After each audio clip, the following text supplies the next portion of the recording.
అయితే మంచిగా వచ్చింది. మా భార్య అయితే తిని చూపిస్తుందండి.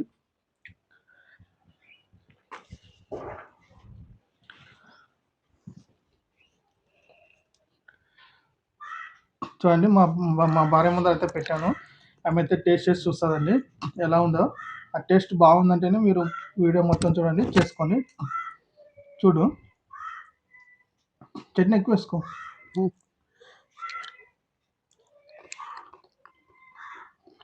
చట్నీ ఎక్కువ వేసుకో. చట్నీ ఎక్కువ వేసుకుంటేనే బాగా దాని రుచి అనేది బాగుంటుంది. కట్టె పొంగల్ మంచిగా ఉంది. ఫ్లేవర్ ఏమేమి వస్తుంది? నెయ్యి, బాదాము పంటికి మంచిగా అనిపిస్తుంది. బాదం కాదు, అది జీడిపప్పు. జీడిపప్పు బాగుందా? బాగా ఉడికిందా? చట్నీ కూడా సూపర్ ఉంది. నువ్వు ఏం చెప్తావు? ఫ్రెండ్స్, మా ఆయన కట్టె పొంగల్ చేసిండు, చాలా బాగుంది. మీరు కూడా ట్రై చేసి చూడండి. మా వీడియోలో ఏ విధంగా చేసిండని మా ఆయన చేసిండు, దాని ప్రకారం చేసుకోండి. చాలా బాగా ఉంది, మంచిగా అనిపిస్తుంది. ఫ్రెండ్స్, మా ఛానల్ని సబ్స్క్రైబ్ చేయండి, ఒక లైక్ చేయండి ప్లీజ్. ఫ్రెండ్స్, మా ఆయన మంచిగా చేసిండు. మీరు కూడా ఈ కట్టె పొంగలి రెసిపీ కావాలంటే మా మా మా ఛానల్లో ఫుడ్ అండ్ హోమ్ లాగ్లో ఈ రెసిపీ పెట్టిండు. ఫ్రెండ్స్, చూసి మీరు కూడా ట్రై చేయండి. చూడండి, ఇప్పుడు కట్టె పొంగల్ చేసుకోవాలి కదా. కట్టె పొంగల్కి అయితే మనము ఏదైనా కొంత ప్రకారమే తీసుకున్నాము. నేను ఈ కప్పుతోనైతే అన్నీ తీసుకున్నాను అనమాట. కప్పు సగం బియ్యం తీసుకున్నానండి. ఇవి రేషన్ బియ్యం అనమాట. మనం రేషన్లో వేస్తారు కదా, ఆ రేషన్ బియ్యం అయితే తీసుకుంటే కొంచెం టేస్టీగా బాగుంటుంది. జిగురు అయితే బాగుంటుంది అనమాట, తినడానికి రుచి ఉంటుంది అనమాట. అయితే కప్పున్నర సగం తీసుకుంటున్నాను. ఇది కప్పు పెసరపప్పు అయితే తీసుకున్నాను. దీన్ని అయితే బాగా వేయించుకోవాలి. ఇప్పుడైతే వేయించి చూపిస్తాను.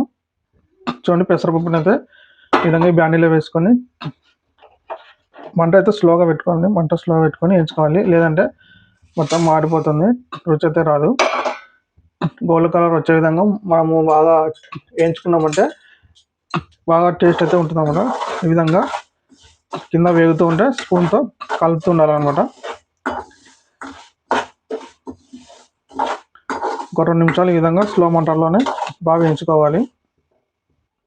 చూడండి, ఈ విధంగా అయితే దోరగా వేయించుకోవాలి. స్టవ్ అయితే ఆఫ్ చేశాను అనమాట. ఇవి వేయించుకునేటివి బియ్యంలో కలిపేసి మొత్తం అయితే 3-4 సార్లు అయితే వాష్ అయితే చేసుకున్నామండి.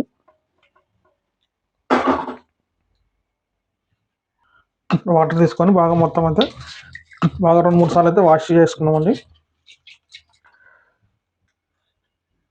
చూడండి, ఈ విధంగా అయితే వాష్ చేసుకున్నాను కదా మొత్తము. నేను 2 కప్పున్నర తీసుకున్నాను కదా, ఒక కప్పుకి 3 కప్పుల వాటర్ అయితే తీసుకోవాలన్నమాట.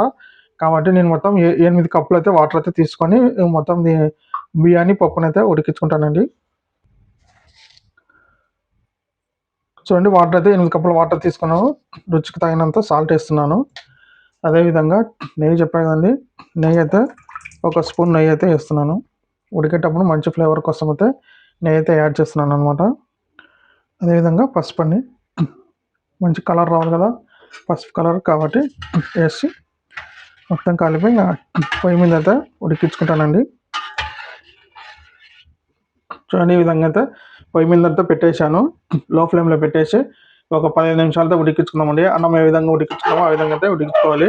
ఇంకా మూత పెట్టేసుకొని చూసుకుంటూ ఉండాలి, పొంగేది లేనిది చూసుకుంటాను. నేనైతే రైస్ కుక్కర్లో అయితే చేస్తలేను, మొత్తం అయితే ఓపెన్గా గిన్నెలో అయితే చేస్తున్నాను అనమాట. చూసుకోవడానికి ఆస్కారం ఉంటుంది, ఈజీగా ఉంటుంది అనమాట. దాంట్లో మాడిపోతుందని దీంట్లో అయితే గిన్నెలు అయితే చేస్తున్నాను అనమాట. చూడండి, 50% అయితే ఉడికించండి. ఈ విధంగా 50% ఉడికింది. ఇంకా మొత్తం అయితే ఉడకాలి, బాగా మెత్తగా అయితే ఉడకాలన్నమాట.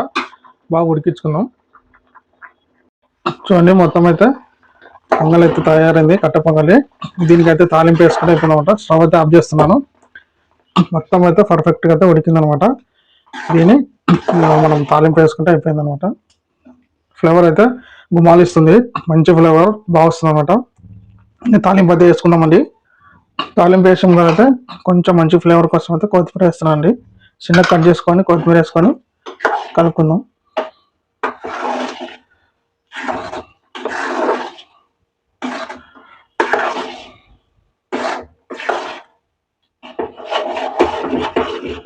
ఇది తాలింపు అయితే వేసుకున్నాం.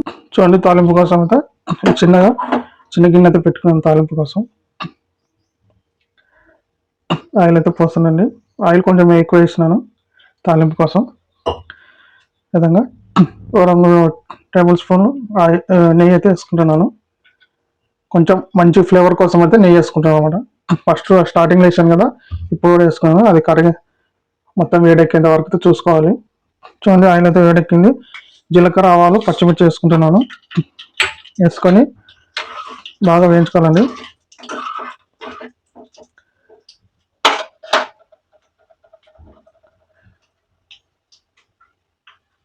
అవి వేగుతుండగానే మిరియాలు అయితే వేసుకున్నామండి.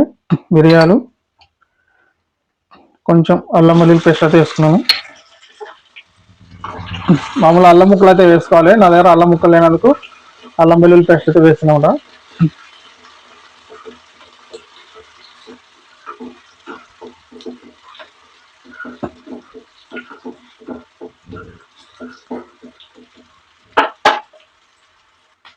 అదేవిధంగా జీడిపప్పు పలుకులు కూడా వేసుకొని బాగా వేయించుకుందాం.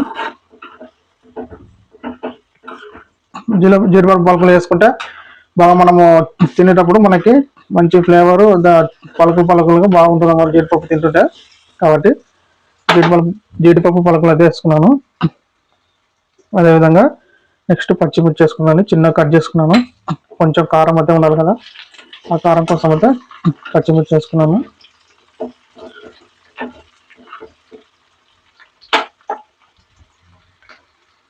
నెక్స్ట్ అయితే కరివేపాకండి. తాలింపు ఎంత బాగుంటే అంత బాగుంటుందండి.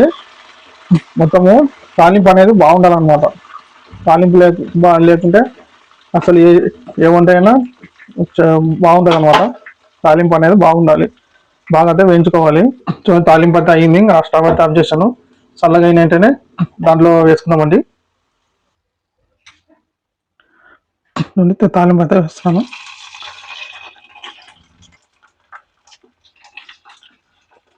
వేసి అయితే కలుపుకుందామండి మొత్తం.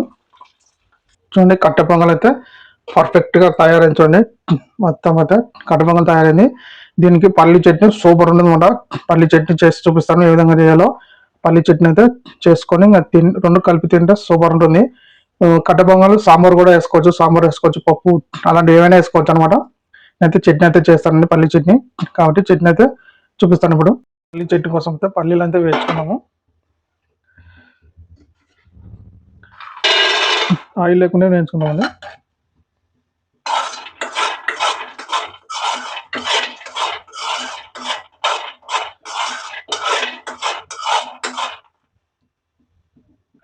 చూడండి పల్లీలు అయితే ఇట్లా దూరంగా అయితే వేయించుకోవాలి. పొట్టు పోయే విధంగా అయితే వేయించుకోవాలన్నమాట. తీసుకొని ఒక బాగా తీసి ఒక ప్లేట్లో తీసేసుకున్నామండి. నెక్స్ట్ అయితే పచ్చిమిర్చి అయితే వేయించుకున్నామండి. రుచికి తగినంత పచ్చిమిర్చి అయితే తీసుకున్నాను. అయితే ఒక 7 పచ్చిమిర్చి అయితే తీసుకున్నట్టు ఆ విధంగా కట్ చేసుకున్నామన్నమాట. కట్ చేసుకొని వేయించుకుందాం. ఆయిల్ లేకుండా వేసుకుందాం ఫస్ట్. ఆ విధంగా వేగుతున్నాగానే ఆయిల్ అయితే వేసుకుందామండి.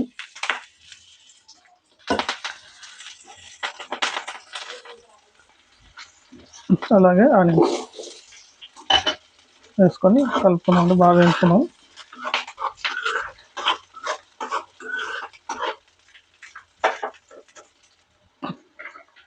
అయితే కొత్తిమీర,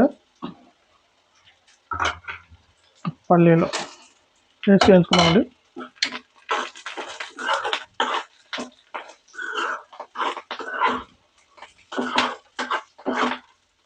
స్టవ్ అయితే ఆఫ్ చేస్తాను. ఇంకా ఇవి వేగినాయి కదా, ఇవి చల్లార్చినాకైతే ఇంకా మనం అయితే చట్నీ అయితే మిక్స్ పట్టేసుకున్నామండి.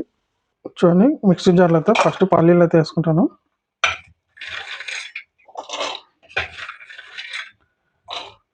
నెక్స్ట్ అయితే ఇది వేగింది కదా, దీని అయితే మొత్తం మిక్సీ జార్లో వేసుకుంటానండి.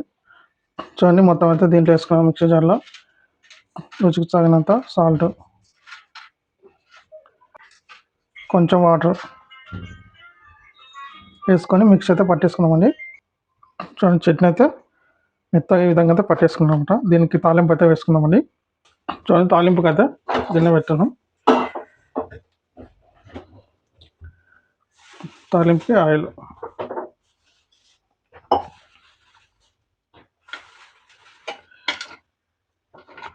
ఆయిల్ అయితే వేడెక్కిందండి. జీలకర్ర, ఆవాలు, మినపప్పు, శనగపప్పు వేసామండి.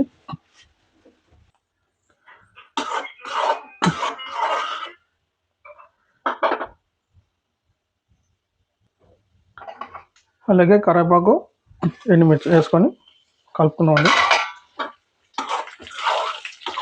బాగా దూరగా ఇంత తాలింపు అయితే బాగా ఉండాలండి. తాలింపు ఉంటేనే చట్నీ అయితే బాగుంటుంది అనమాట. తాలింపు అయితే బాగా వేసుకోవాలి. బాగా అయితే వేయించుకుందాము. సో తాలింపు అయితే అవుతుంది. లాస్ట్కి ఇంగు అయితే వేసుకున్నామండి. ఇంగు వేసుకొని ఇంకా కలుపుకొని అయితే స్టవ్ అయితే ఆఫ్ చేస్తాను. చల్లార్చినాకైతే ఆ చట్నీ అయితే దీంట్లో బోర్లిస్తాను. అది చట్నీ అయితే వేసాను. కొంచెం కన్సిస్టెన్సీ ఎక్కువ ఉంది కదా, ఇప్పుడు ఈ మిక్సీ జార్లో కొంచెం వాటర్ వేసుకొని దీంట్లో కలిపేసుకొని మనకి కొంచెం జోరుగా కావడానికి కూడా వేసుకోవచ్చు అన్నమాట వాటర్. ఇప్పుడైతే వాటర్ అయితే యాడ్ చేస్తాను. చూడండి, వాటర్ అయితే యాడ్ చేస్తే ఈ విధంగా వచ్చాయన్నమాట. ఈ విధంగా చేసుకున్నాను. ఈ చట్నీ అయితే రెడీ అయిందండి. మా భార్య కూడా డ్యూటీ నుంచి వచ్చింది. ఆమెకి ప్రజెంట్ టెస్ట్ చేస్తాను. ఆమె ఎలా ఉందో చెప్తానమాట. ఆమె బాగుందంటేనే వీడియో మొత్తం చూడండి, లేదంటే అవసరం లేదన్నమాట.